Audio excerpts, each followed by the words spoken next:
안녕하십니까. 오늘은 2025년 10월 13일 월요일입니다.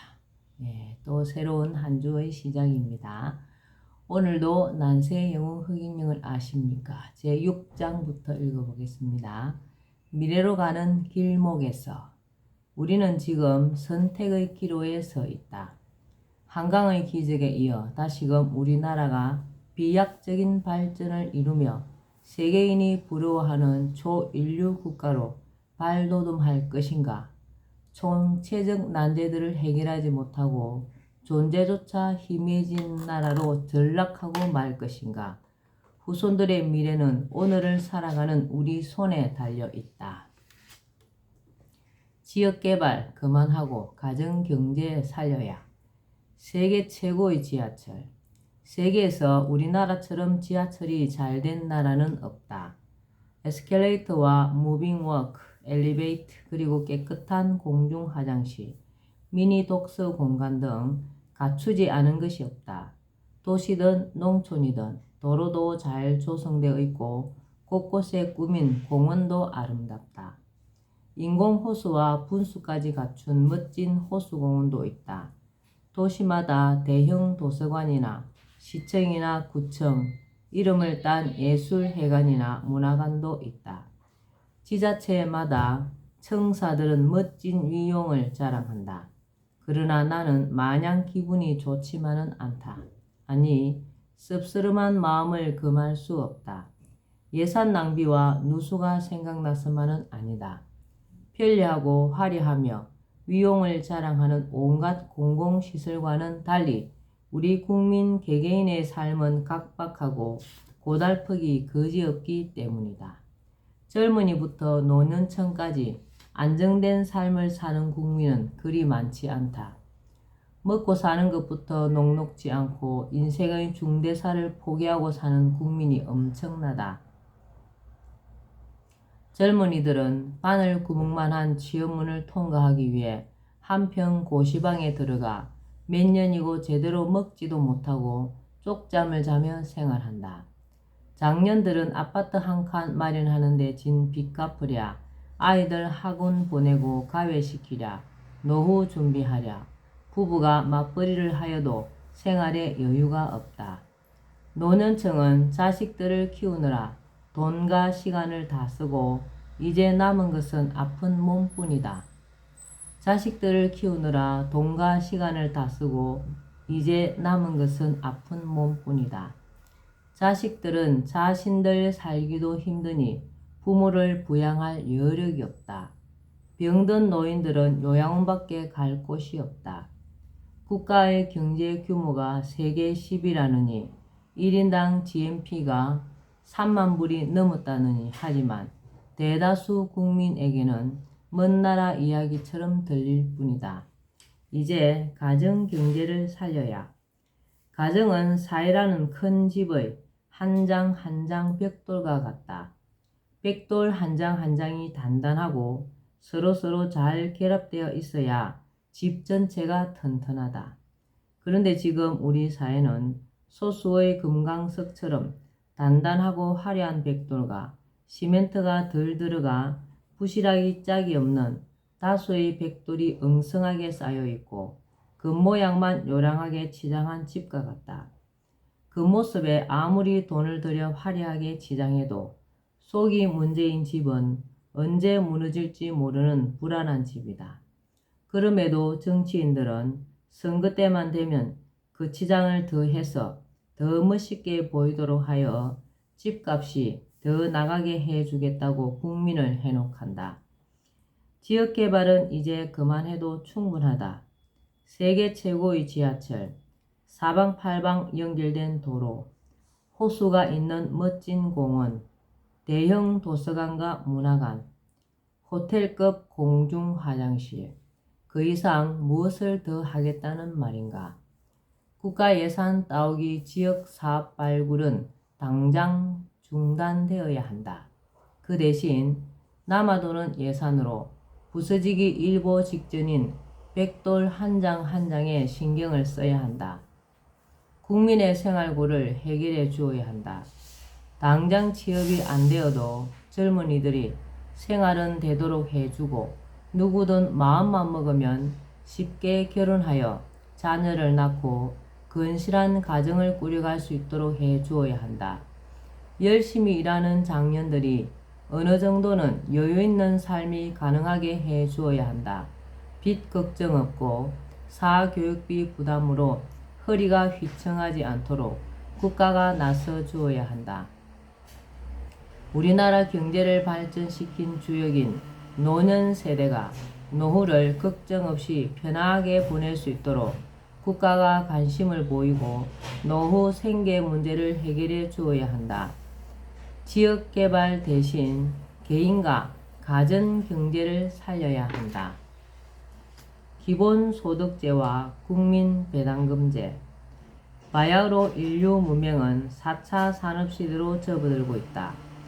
4차 산업혁명은 인공지능 AI, 로봇기술, 사물인터넷 IoT, 드론, 자율주행차, 가상현실 VR 등이 주도하는 차세대 산업혁명이다.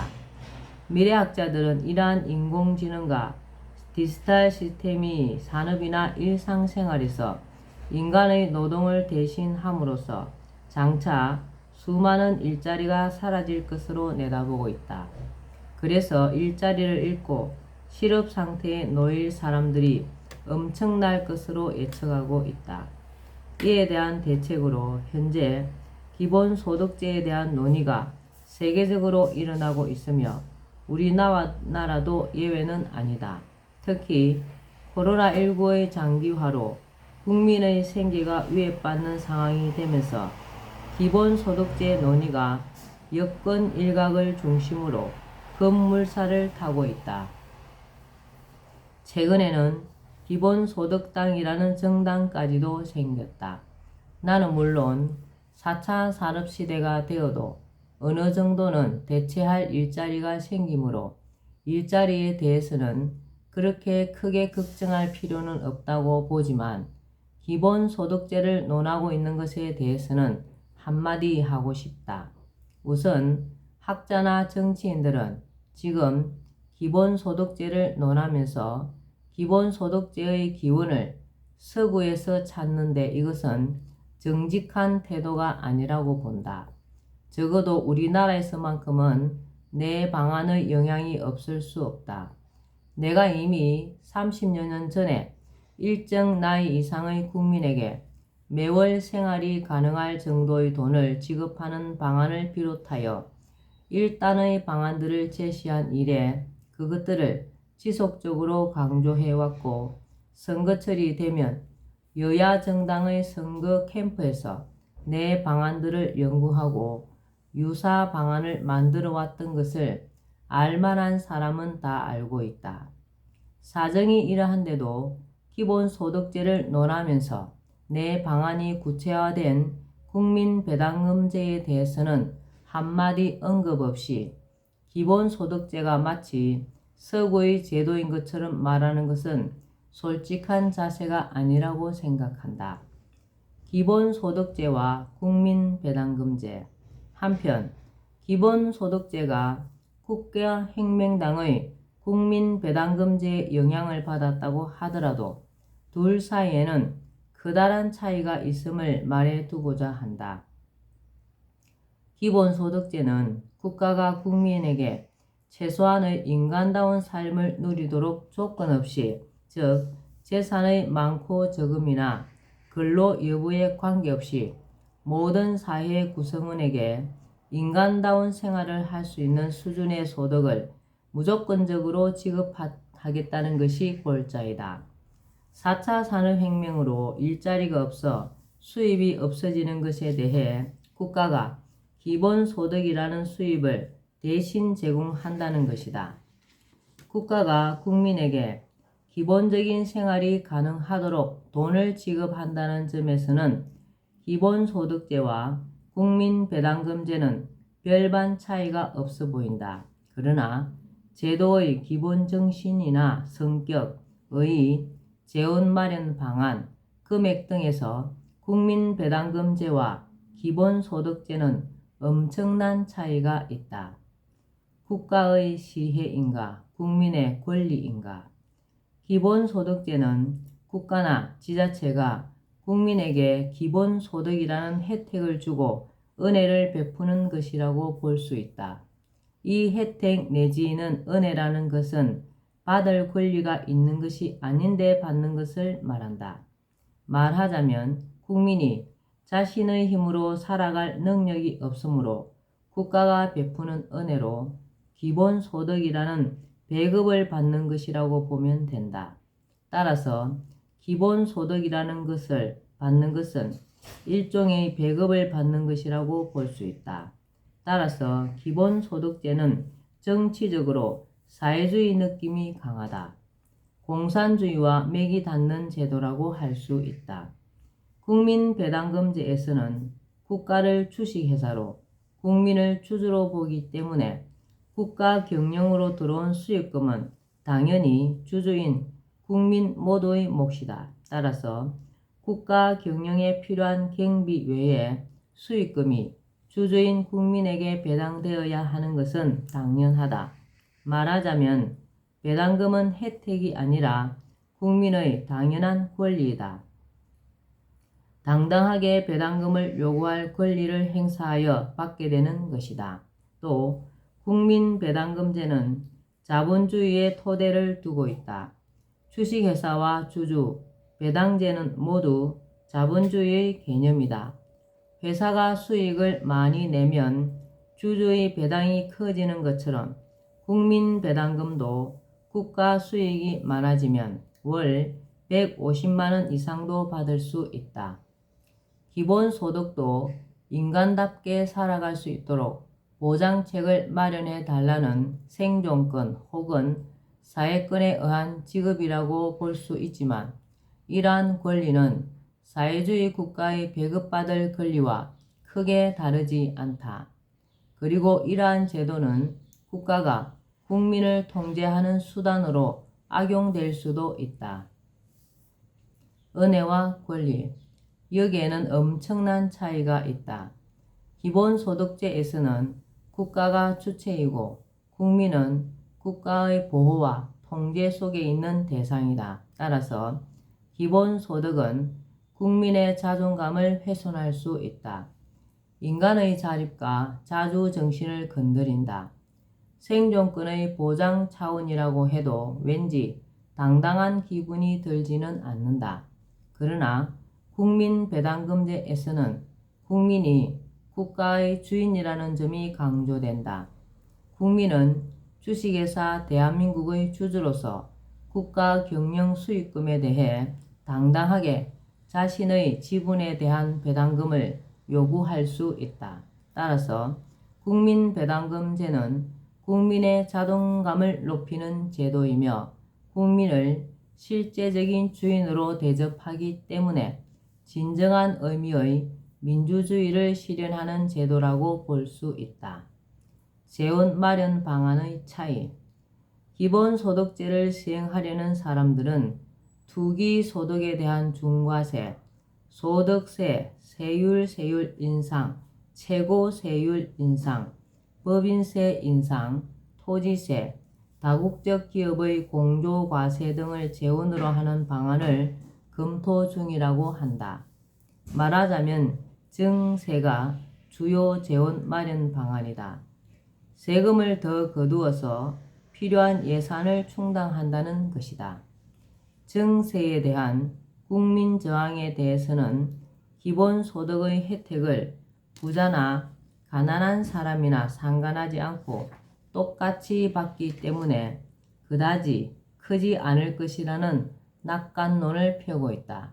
그러나 지금처럼 방만한 예산 집행과 불필요한 다른 제도들을 그대로 유지하면서 기본소득제만 실시하는 것은 재원 마련에 한계가 있을 수밖에 없고 재원을 증세에만 두기 때문에 납세자의 불만이 커질 수 있다. 국민배당금제는 현행 국가 예산의 약 70%를 절약하고 불필요한 제도 폐지, 세금 통폐합, 재산비례 벌금제, 교도소 폐지, 특수사업자 신설 등으로 재원이 마련된다. 오히려 기본소득제와는 반대로 상속세, 재산세 등의 폐지와 세금 통폐합으로 직접세가 줄어 세금 부담이 적게 느껴지고 또 세금 포인트 제도로 성실하게 세금을 많이 내는 사람들은 사회로부터 존경을 받을 수 있도록 우대하기 때문에 세금을 더 많이 내려는 사회 분위기가 형성되는 등 예산 확보에는 아무런 문제가 없다. 세금 포인트 제도는 세금을 많이 내거나 성실하게 내면 그만큼 국가에서 포인트를 주고 우대하는 제도이다. 세금 기부 포인트가 높은 사람은 국가 유공자로 우대하고 자동차 번호판 색상을 달리하는 등의 방법을 통해 사회에서 존경받을 수 있도록 하고 혹 회사가 부도가 나더라도 국가에서 회생할 수 있도록 도와주는 등 혜택을 준다. 세금 포인트는 상속도 가능하다. 이렇게 하면 사람들은 세금 내는 것을 아까워하지 않으며 오히려 경쟁적으로 더 내려고 하고 납세를 통해 사회에 기여하려는 사람들이 많아질 수도 있다. 이러한 사회적 분위기는 시대적 대세가 될 수 있다. 국민은 세금을 내주는 기업들 덕분에 배당금을 받으므로 기업이 더 잘 돼서 더 많은 이윤을 낼 수 있도록 기업을 응원하게 되므로 국민 개개인과 기업이 모두 잘 되는 상생의 구조가 만들어질 뿐 아니라 경제 규모가 더욱 커지면서 세수도 늘어 예산 확보에는 아무런 문제가 없게 된다.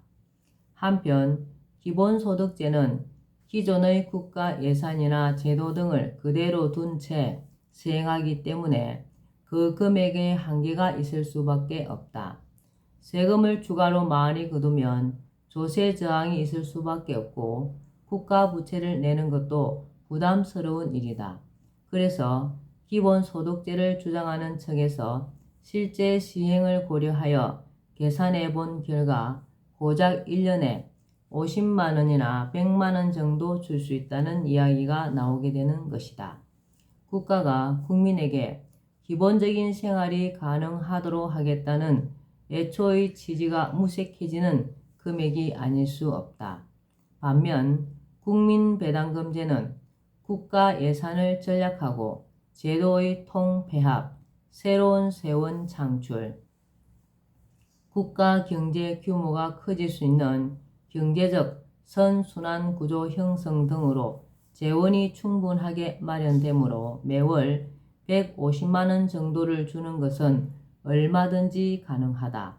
이처럼 기본소득제와 국가혁명당의 국민배당금제는 제도의 성격이나 의, 재원 마련 방안, 지급 금액 등에서 확연히 다르다. 오늘은 여기까지만 읽겠습니다. 오늘도 흑영령을 많이 부르고 알려서 하늘의 복을 짓는 행복하고 뜻깊은 날 되시기 바랍니다. 감사합니다. 흑영령, 흑영령, 흑영령.